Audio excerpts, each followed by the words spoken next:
There are very few genuinely kind, good people in the world. People who you can sit with on a porch and talk to for hours and never get bored. People who do things out of the kindness of their hearts and never expect anything in return. People who have an unparalleled, exceptional kind of love for their family and friends. Unequivocally, Richard Dejac was one of those people. He had many roles in this life: a father, a husband, a brother, a veteran, an uncle, a friend, and many more. I was blessed to be his niece.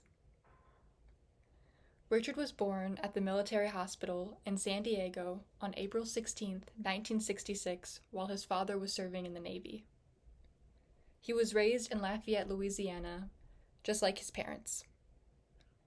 He was the oldest of 4 children, having 2 sisters and a brother.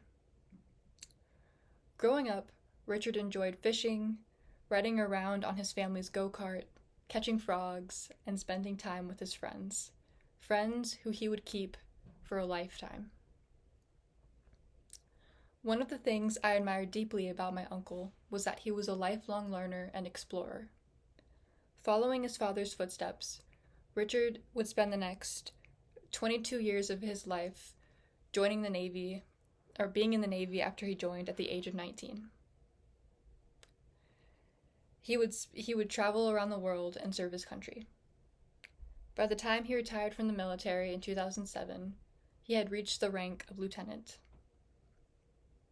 Richard lived in many different places while serving in the military, including Guam, Puerto Rico, and the Philippines.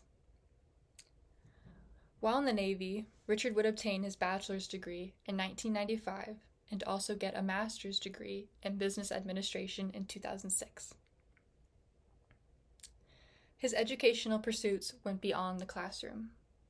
Richard took up woodworking and honed self-taught skills that rivaled those of a professional. He would often gift his unique, delicately crafted pieces to family and friends.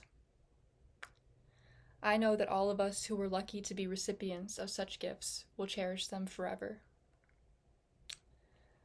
In addition to woodworking, Richard enjoyed riding on his Harley-Davidson motorcycle and working on small engines, a skill he picked up while working at a repair shop in high school. He was also a lover of 70s music, especially the band Red Ryder. My uncle was a very devoted husband and father.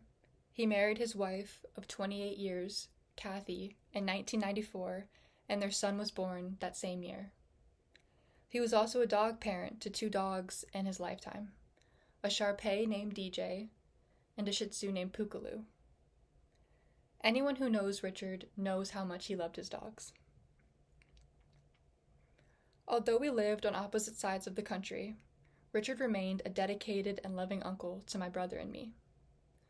We would go and visit him in Louisiana, and he always made sure to make the most out of our time there. I have fond memories of going on airboat bayou tours with him, waking up at the crack of dawn to go crabbing, and watching him prepare his famous crawfish boil. In moments of grief, I try to reflect on those times and remember how lucky I was to be able to spend those days with him. The deep sorrow we feel for his loss is a reminder of the wonderful life he lived and the remarkable person he was.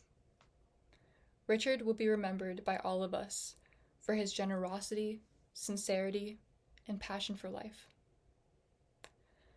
I believe the best way to honor his memory and to keep his spirit alive is to be the helping hand that he lent to so many others in his lifetime. Thank you.